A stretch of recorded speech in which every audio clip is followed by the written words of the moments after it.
Alright, in the top right, playing Nuru, we have Searing Blight versus Tenri from Spotyus. So this is the battle of the 1.0 commanders. Not quite as strong as they were back then, but They're still both really strong.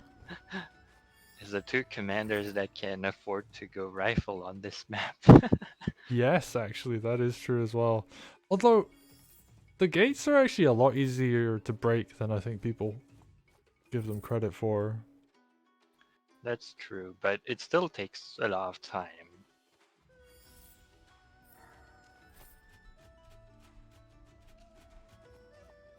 Actually, a small detail that always makes me smile when I watch replays on this map is actually Searing Blight capturing decapping with the thief not from the mountain, which actually I think it's the proper way to do it because uh the thief takes longer to walk on the mountain, so you lose more timer if you do that. Oh, right, like the physical timer takes longer. Yep. Damn, that's like some next level optimization of like, you save like 2 seconds on the clock. You just gotta speed run your opening. Yeah, I mean, and they both are, like, we're looking at this clock right now, and there's like 2 minutes taken so far on Searing Blight's side, and he's almost finished turn 5, yeah. Spotyus. Spotyus a player who can take a bit longer, I think. Not quite on I the think level of he's like... gotten really fast in like recently, so But, I'm not expecting this game to end in a timeout at all. that's fair. Especially with Although... these commanders.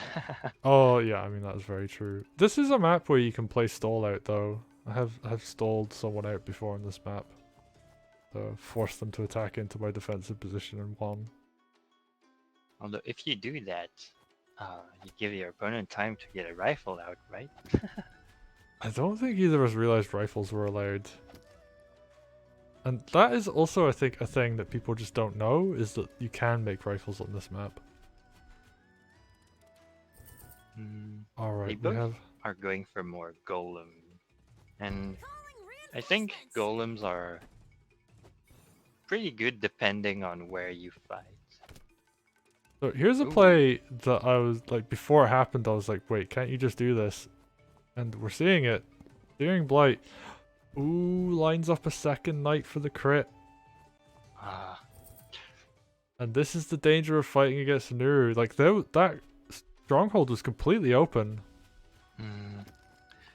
I think some units can go in front of the stronghold though. Not sure, but this looks defendable. No, actually, this is super over. Oh. And oh, Well that's then. smart. Hitting the knight actually is a really good idea. Ooh, that actually might have saved the game there. Yeah, I mean it did. Like there was nothing. Wow. That's a big brain play where you're like, there's no mage actually, so yeah, recognizing that, hey, if I just damage the enemy knight enough. Oh. And now Spotyus is in a really good position. Yeah, it has groove. We're gonna see. Oh yeah, golem get moved to. Ooh yeah, that's a. He's gotta be a bit careful because if the golem doesn't die, Oh no, that eventually golem. it could hit the HQ. Yeah, right? the golem definitely died. There was a knight crit lined up as well. Oh, that was such a good play from Spotyus. But Searing Blight has a decent chunk of the map. Is building up another groove on Nuru. Yep, econ-wise, the game seems to be pretty even right now. Yeah, and when Spotyus denied that knight in the center, he actually sacrificed quite a bit, like unit-wise, to make that happen. So, I mean, just from first glance, I would say that Spotyus has a few more units than Searing Blight right now. It's true. Searing Blight has an archer, so you know. That counts as multiple units, is that it? Yeah, it's like at least 3 units right there. Alright. And they're going dragon and a couple cheap buys. Makes sense. There's actually not really any anti-air out on the map right now. And Tenri doesn't have groove. Right, she's got 60% now. But that dragon could reach the front before Tenri gets another groove. I think this maneuver from Spotyus last turn to like completely get center control was really big. Oh, Because yeah. when that happens, usually there's a it's really hard to find a good response because basically when you grab center, you open up a ton of options for the next turn, and your opponent has to respond to every single one of them.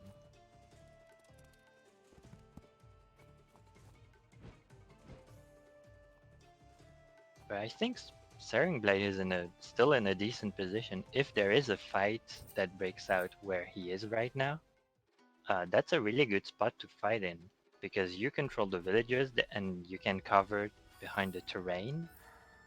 So I think this is like probably the best position to fight in defensively on this map.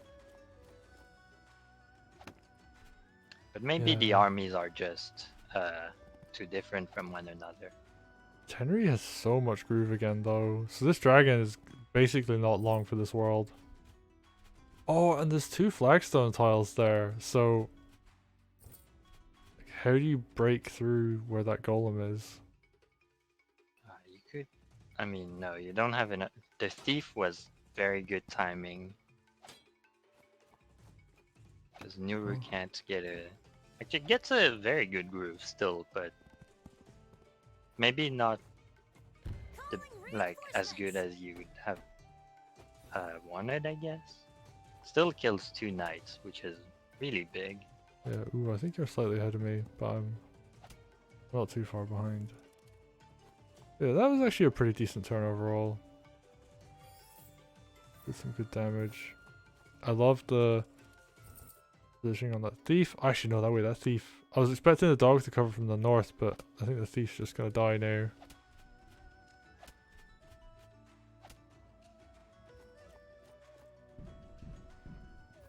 So much trading going on right now. Yeah, I guess the one thing Searing Blight can go for is try and open up the center enough so that the stronghold can die. And like try and do another run for it. The stronghold did fully heal. But I think right now Spotyus' unit count lead is starting to really show up.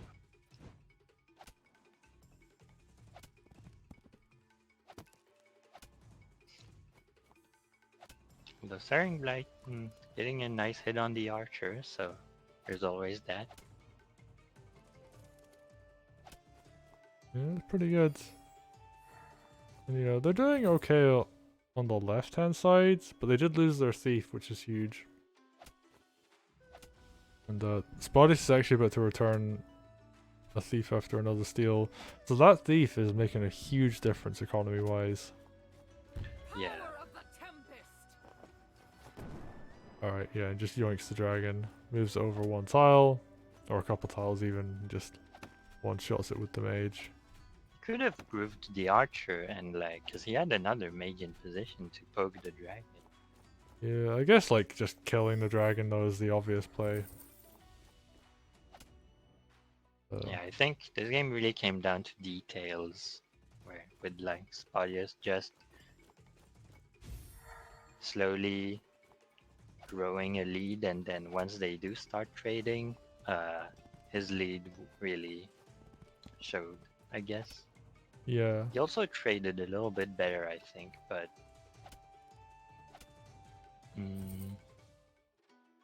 the game isn't really over, but Spotyus is in a very good position right now. Yeah, I mean, Spotyus has a dragon and 2 golems. And sure, those golems are injured, but you know, there's a mage nearby. Probably gonna see a mage shield drop down on them. He's even working on his 3rd groove. Yeah, that's ridiculous for a Tenri to have 3 grooves in one game. I will say actually, Spotyus was on 10 minutes on the timer, so searingblight still has a way to win this game. And you know, they're actually doing some pretty good damage here. Like takes out Golem. Oh, that's Builds Steve groove on going for Nuru. his So third Nuru is getting steal. up for another groove as well.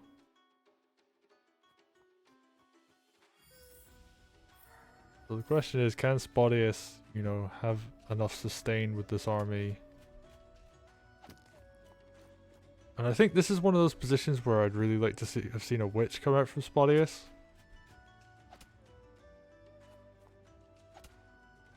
Oh, okay. Yeah, witch, a dragon, an archer. Any indirect would have really helped to break walls. But he's doing a lot of damage right now. Yeah, and you know, this balloon for the reinforce is actually pretty huge, so.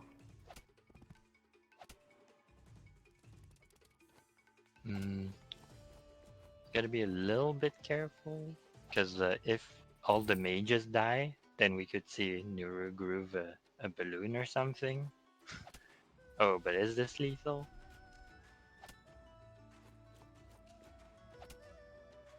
Oh, yeah, with the dragon nearby, and a golem, and a mage crit. And the mage Yep. crit. Yep.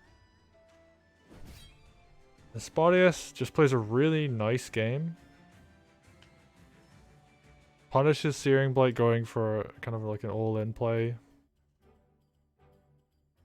And is able to just like take that small economic lead and small army lead. Well, actually, yeah, it was more of an army lead than an economic lead. And just like doesn't even really snowball the game, just kind of like slowly pushes for more and more of a win. Yeah, it was a very slow snowball. Yeah. But it worked so well. That kind of is how games tend to go at high level, actually. So, you know, it was a pretty high level game, I'd say. Yeah. And honestly, like looking at that, like Searing Blight still played really well, even though they were behind and losing. Like they were making good choices, they took good trades, but Spotyus just had that advantage and just played very safely to keep pushing the advantage. Yep. When you do have a lead, you can make small trades to like grow your lead little by little, and then eventually win, which is what Spotyus went for. Well, we're gonna go into game 2 and see how this goes.